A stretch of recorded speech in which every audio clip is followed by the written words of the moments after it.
راديو إيرنا ناصا ድምፂ ኤርትራውያን ዕለታዊ ዜና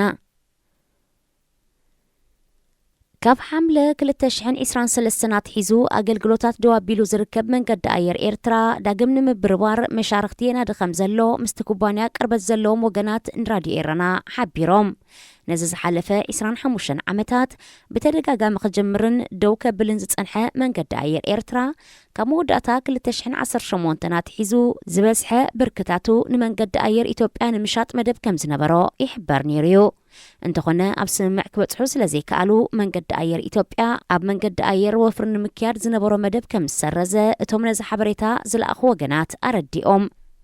ብንኡስ ዓቕሚ ሰለይ ክብል ዝጸንሐ መንገዲ ኣየር ኤርትራ ካብ ሓምለ 2023 ናትሒዙ ጠቕሊሉ ደው ኢሉ ከም ዘሎ ዝሓበሩ እቶም ምንጭታት ካብን ናብን ኣስመራ ዝካየድ ዞባዊ ይኹን ኣህጉራዊ በረራታት መብዛሕትኡ ብመንገዲ ኣየር ኢትዮጵያ ተባሒቱ ምህላው ኣስሚሮምሉ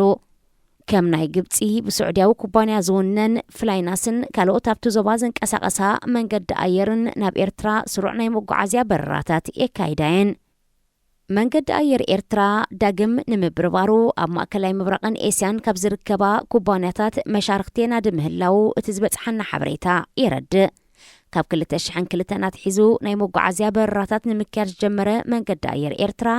ኣብ 2008 ደው ድሕሪ ምባሉ ኣብ 2011 ናስ ኤር ምዝተባሃለ ኩባንያ ብምሽራኽ ዳግም ጀሚሩ ነይሩ እንተኾነ ነዊሕ ከይጸንሐ መሰናኽል ስለዝገጠሞ ብተደጋጋሚ ኣገልግሎታቱ ከቋርፅን ክጅምርን ምጽንሑ ይፍለጥ ካብ ዝተፈላለያ መንገድታት ኣየር ነፈርቲ ብምክራይ ኣገልግሎታት ክህብ ዝጸንሐ መንገዲ ኣየር ኤርትራ ካብ ዝሓለፈ ዓመታት ሒዙ ድማ ጠቕሊሉ ደው ኢሉሎ ስዑድ ዓረብ ኣብ ወደብ ጅቡቲ ኣብ ዝተደኮነ ናጻ ናይ ንግዲ ዞባ መደበር ሎጂስቲክስ ከም ዝወነነት ኣፍሊጣ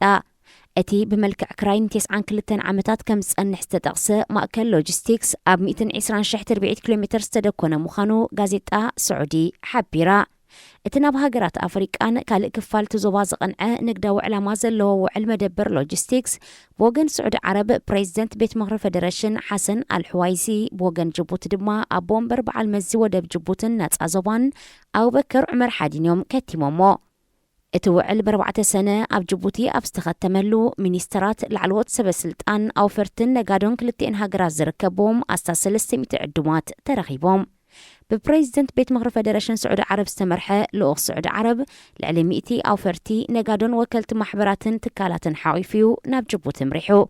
እዚ ኣብ መንጎ ጅቡትን ስዑድ ዓረብን ተኸቲሙ ዘሎ ንነዊሕ ዓመታት ዝጸንሕ ውዕል ክራይ መሬት ኣብ ስምምዕ ንኽብጻሕ ክንደይ ዝኣክል ገንዘብ ተኸፊሉ ብክልቲኦም ወገናት ኣይተሓበረን ስዑድ ዓረብ ኣብ ጅቡቲ ብዘይካቲ ብወግዒ ወኒናቶ ዘላ ኣብ ንግድን ወፍርን ዘተኮረ ማእከል ሎጂስቲክስ ወተሃደራዊ ማዓስከር ንምቋም እውን መደብ ከም ዘለዋዩ ዝሕበር ኣብ ተመሳሳሊ ዜና 79 ኣባላት ማሕበረሰብ ንግድን ወፍርን ስዑድ ዓረብ ዝሓቆፈ ልኡኽ ስዑድ ዓረብ ናብ ኢትዮጵያ ኣምሪሕሎ